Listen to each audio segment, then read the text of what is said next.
Right. Bismillahirrahmanirrahim. Read. ولا يجوز المولى ولا يجوز المولى أبدا ولا امرأة عبدا لأن النكاح ما شرع إلا ما شرع إلا مثمرا بين متناكحين. متناكحين. Okay, can I translate it? And the master cannot marry his slave girl, nor can the woman marry his slave boy, because the nikah has not been legislated except to provide benefits which are shared between the two spouses. You got it? You need it sharing on an equal basis. Carry on.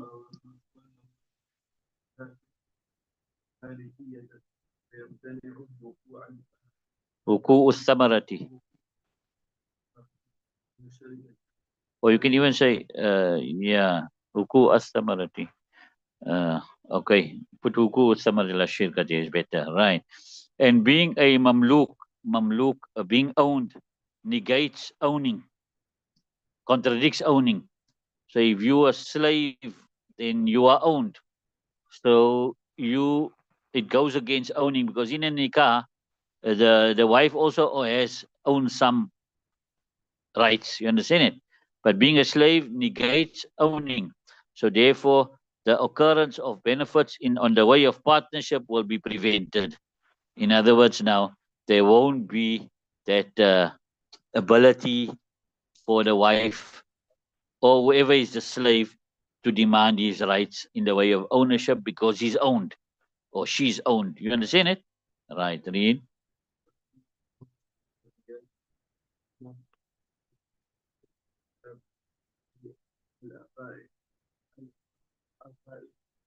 لا فرق بين الكتابية والعمل على ما ويجوز تزوج الكتابيات, and marrying the people of the book is permissible due to Allah Ta'ala's statement, وَالْمُحْسَنَاتُ مِنَ الَّذِينَ أُوتُوا الْكِتَابَ أي الأفاعف, those pure chaste ones from those who have been given the book. That means afaif means والمحسنات. Al-afaif is chaste ones, right? ولا فرق بين الكتابية الحرة والأمة على ما نبين إن شاء الله تعالى. And there's no difference between a free kitabiya woman or a slave kitabiya woman. You understand? Upon that we shall explain inshallah ta'ala. Why I say this? Because according to Imam Shafi rahmatullahi alayhi, you can't marry a slave kitabiya woman. You understand? If you can afford a free kitabiya. Or rather, you can't marry a slave kitab. You must get married to a free kitabiya. Carry on.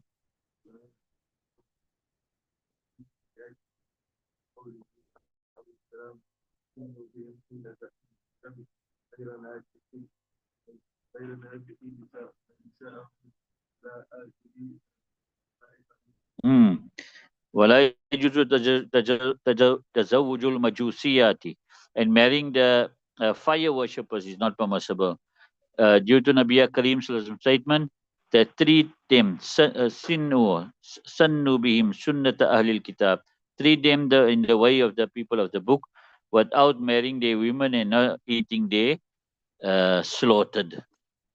So you treat them just how you treat the people of the book. However, you can't marry the woman and you can't eat the slaughtered, whereas you can do that for the Ahl Kitab.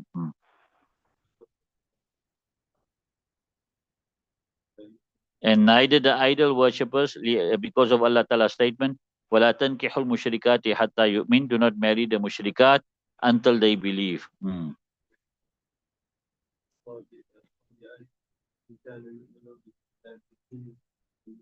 وَيَقْرَؤُونَ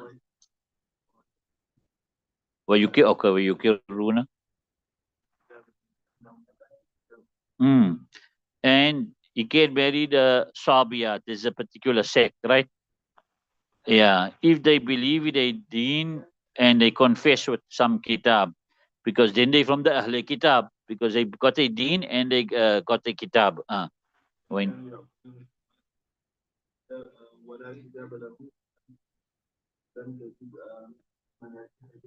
munakihatuhum. And if they worship the stars, right? And there's no kitab for them, then marrying them is not permissible. إنه منقول فيه محمول على مذهبهم فكل أجاب وعلى هذا حال ذبيحتهم. Because they are mushrikun now, because they believing, if they worshipping stars and they don't have a kitab, then they are mushrikun. So the ikhtilaf that's narrated, wal khilaful mankulu fihi, the ikhtilaf that's narrated in regards to them is carried upon the confusion regarding their mazhab. You understand it? And each one is answered. Kullun ajaba. Each one is answered upon that which of information came to him, or that which was established by him. So whatever information you got about them, that's the fatwa they gave. You understand it? So if you look at it, ikhtilaf, mankul, and Nabi Hanifa, according to Imam Bonifa, it was sahih to marry them, contrary to Sahibain, because Imam Bonifa got the information that they were Ahle Kitab. You understand it? And Sahibain got the information that they worship stars. So therefore, there was the ikhtilaf happened there. Right. And upon this, وَعَلَى هَذَا حَالُ ذَبِيحَتِهِمْ, and upon this is the situation of their slaughtered. In other words, if they believe in a kitab and they confess what if they believe in a religion and they confess with a kitab, then you can eat their slaughtered. Then they Ahle Kitab. And if they worship the stars, then you can't eat their slaughtered.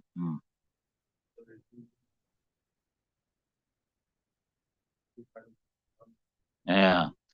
ويجوز للمحرم والمحرمة, and it's permissible for the one in ihram male and the one in ihram female أن يتزوج في حالة الإحرام, to marry in the condition of ihram.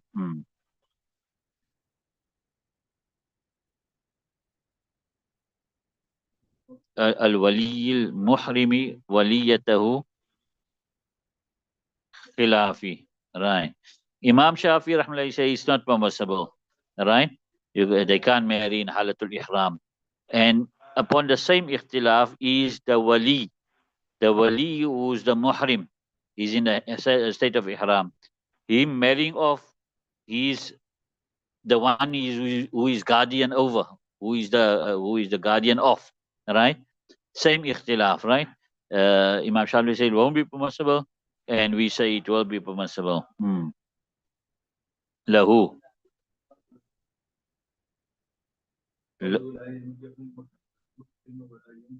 Yeah, right. Um, right. Imam Shafi rahmallah is dalil lahu qawluhu alayhi salam, Nabi Kareem sallallahu alaihi wasallam statement, the muhrim will not make nikah, nor will he marry off anyone. You understand? Wala yunkihu. Walana annahu alayhi salam tazawwaja muhrimun. Our dalil is that which is narrated that Nabi Kareem sallallahu alaihi wasallam married Maimuna while she was a muhrim. While he was a muhrim. While she was a muhrim. So therefore, chose is permissible, right? وَمَا رَوَاهُ.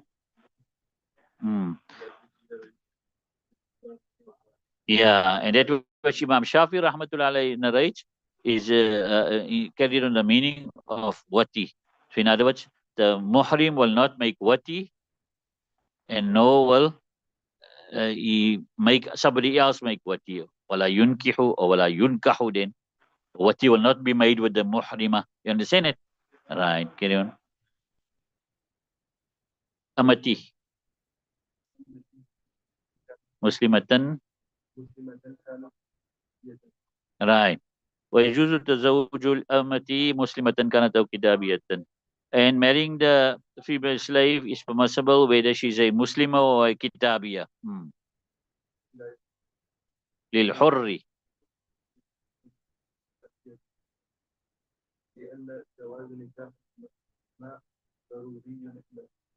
Right.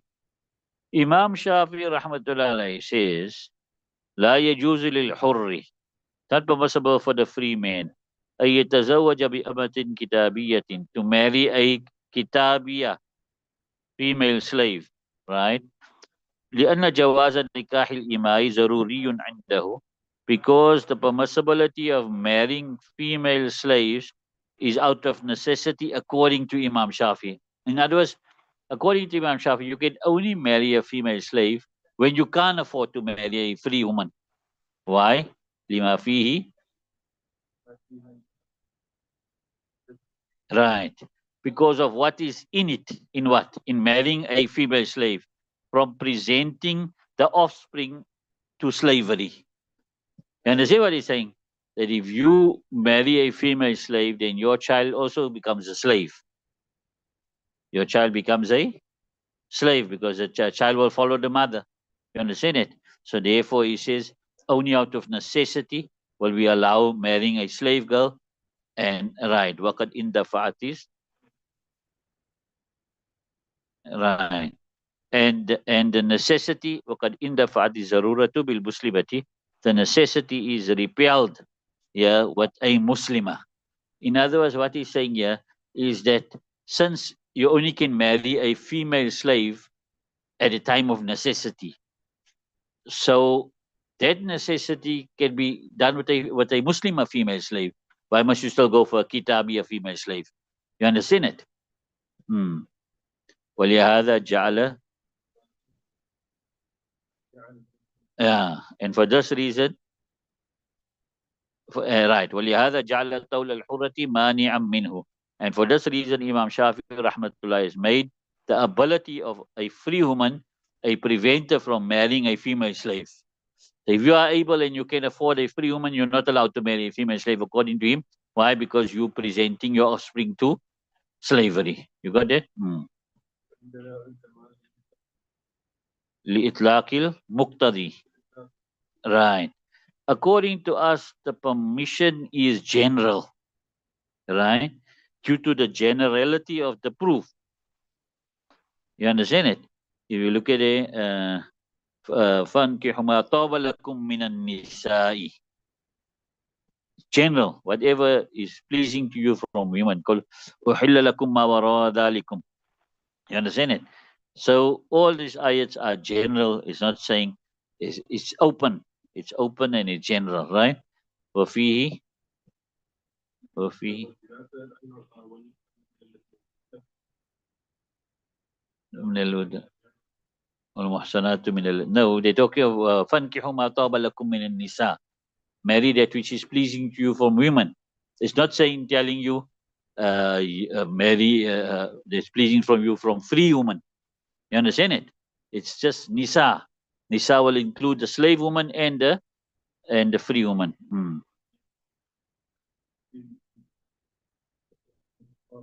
La irkoku. Right. So we need to answer Imam Shafi Rahmallah's statement here where he says that when you marry a slave girl, you're putting your offspring into slavery.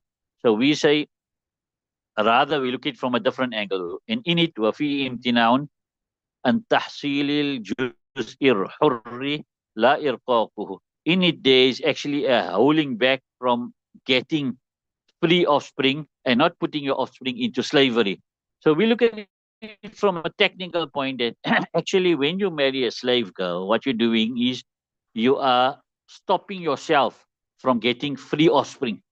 It's not that you're putting your offspring into slavery, because you can marry her and still get no children. You can choose not to get children. You understand it? You can marry her and choose not to get children. So when you marry a slave girl, what it actually means, what did you do? You stop yourself from getting free offspring. And not that you put your children into slavery, because you can get married to and still go for no children. You understand it? Right. وله وله ألا يحصل الأصل فيكون له ألا يحصل الوصف. And then we give as a proof for that, we back up that, we say, and it's permissible for this man here now to not go for any children. لا يحصل الأصل, to not go for the asl, which is children at all. So it would be greater for him. So to a greater extent, it will be permissible for him to not go for a particular type of children, which is free children. You understand it? It will be permissible for him, leave it till there, to not go for a type of children, which is free children. So it's permissible for him that he can go into a marriage and not go for any children. Nobody can force him. You understand it? To go for children when he is in a marriage. So since he gets allowed not to go for children itself, whether they free or what's the name, then to a greater extent he should be allowed not to go for free children. Leave it till then.